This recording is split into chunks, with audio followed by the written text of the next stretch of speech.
शिव कुमार सिंह।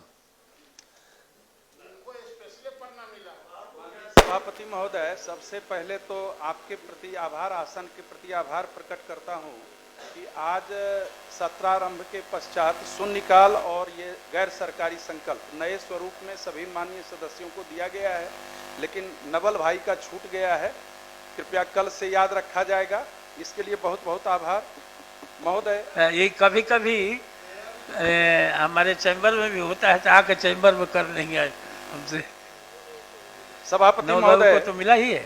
यह बिहार विधान परिषद राज्य सरकार से अभिस्ताव करती है कि वह राज्य के सरकारी तथा मान्यता प्राप्त माध्यमिक उच्च माध्यमिक विद्यालयों में विभागीय अधिसूचना के तहत निर्धारित अवकाश तालिका के अनुरूप ही नामांकन, पंजीयन, परीक्षा आदि कार्यों के साथ साथ प्रशिक्षण कार्यक्रमों को भी आयोजित कराना सुनिश्चित करावे। माननीय सभापति महोदय, इस संकल्प के लाने के पीछे उद्देश्य यही है।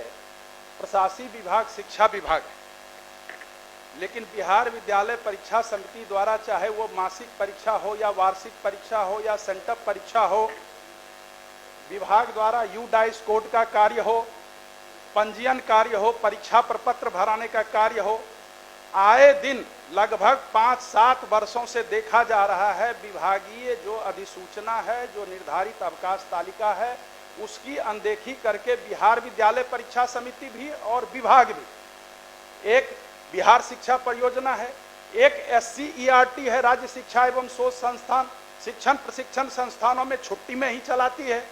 तो ये कहाँ का नियम है?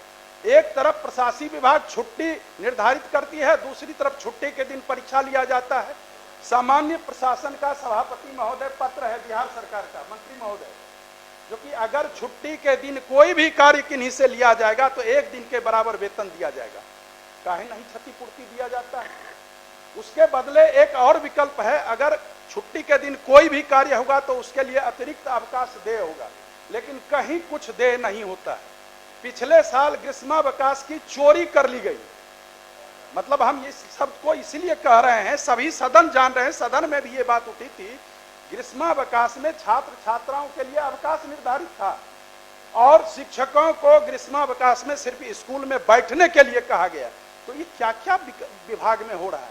अभी भी मंत्री महोदय को हम धन्यवाद देते हैं, मुख्यमंत्री महोदय को भी धन्यवाद देते हैं, जो कि 10 से 4 बजे का जो समय था, जो दैनिक अवकाश था, जो विद्यालय संचालन का था, उसमें शनिवार को मंत्री महोदय छोड़ दिया गया है।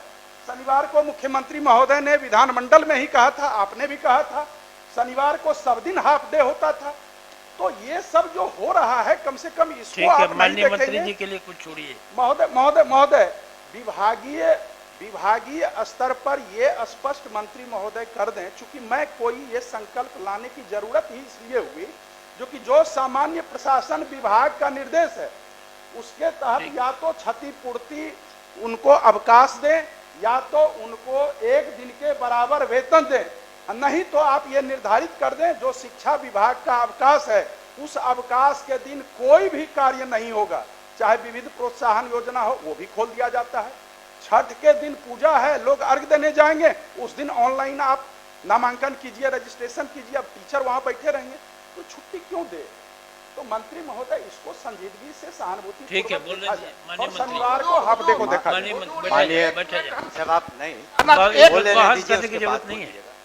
माननीय सभापति महोदय, माननीय सदस्य को पहले तो विभाग को धन्यवाद देना चाहिए कि महिलाओं के कहने पर हमने जितिया पर्व पर कभी छुट्टी नहीं रहती थी, हमने दिया। छठ के पर्व पर 1 दिन अतिरिक्त अवकाश दिया क्योंकि महिलाओं की संख्या शिक्षा विभाग में ज़्यादा है।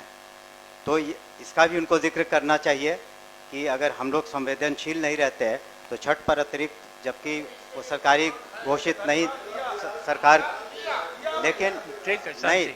और दूसरी बात है कि हाँ, लेकिन जहाँ तक प्रश्न है कि हम लोग जो सरकारी अवकाश घोषित है, हम लोग कोशिश कर रहे हैं, कभी कभी उसमें विसंगति हो सकती है, बट सामान्यतः हमने निर्देश दिया है कि जो भी सरकारी अवकाश है वो आप उस पर छुट्टी और काम न लें। लेकिन ये भी एक चैलेंज है, माननीय सदस्य ने इसका जिक्र नहीं किया, कि आज 6 लाख से ज़्यादा शिक्षक हैं।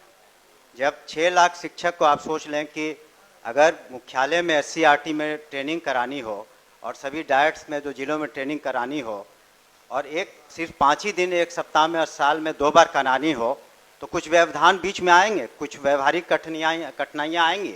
हम लोग नहीं चाहते हैं कि अब प्रशिक्षित टीचर जो हैं 6 लाख बच्चों को पढ़ाएं, तो इसमें कभी कभी व्यवहारिक कठिनाइयाँ आती हैं, उसको हम स्वीकार करते हैं। लेकिन सामान्यतः आपने देखा होगा, खुद स्वीकार भी करेंगे कि जहाँ तक शिक्षकों का प्रश्न है, चाहे यूनिवर्सिटीज़ हो चाहे स्कूल्स हों, जो भी शिकायतें थी हम लोगों ने उसको ओपन माइंड से सुना है और निराकरण करने की कोशिश की है। और जो गतिरोध था तरह तरह के, उसमें तो निश्चित रूप से कमी आई है और हम लोग संवेदनशील हैं कि जो भी माननीय सदस्य लगातार हमसे मिलते रहे हैं, सभी माननीय सदस्य, और उनकी बातों पर हमने अमल भी किया है। लेकिन कुछ व्यवहारिक कठिनाइयाँ आती हैं प्रशासन में, और इतने बड़े महकमे को 75,000 स्कूल हैं, 6 लाख से ज़्यादा शिक्षक हैं और यूनिवर्सिटीज़ के अलग अपने इश्यूज़ हैं, तो उसमें कुछ एग्ज़ाम कराने में या ट्रेनिंग कराने में कुछ व्यवहारिक कठिनाइयाँ आती हैं। लेकिन जानबूझ करके इस ख्याल से कि किसी शिक्षक को असुविधा हो या कर्मचारी को असुविधा हो, ऐसी बात नहीं है। हम लोग उसका ख्याल रखते हैं और भविष्य में भी रखेंगे। इसलिए माननीय सदस्य से अनुरोध है कि अपना संकल्प वापस लें। महोदय, हम लोग संजीव जी ने तो सिर्फ कहा है कि एक ही आदमी शिक्षा विभाग का जो मालिक है वो शिक्षा विभाग को संचालन करे। कई मालिक बन जाते हैं, कई महावत बन जाते हैं, इसके चलते कठिनाई हो रही है। और महोदय, कुछ तो अव्यवहारिक बात माननीय मंत्री ने कहा, कुछ प्रॉब्लम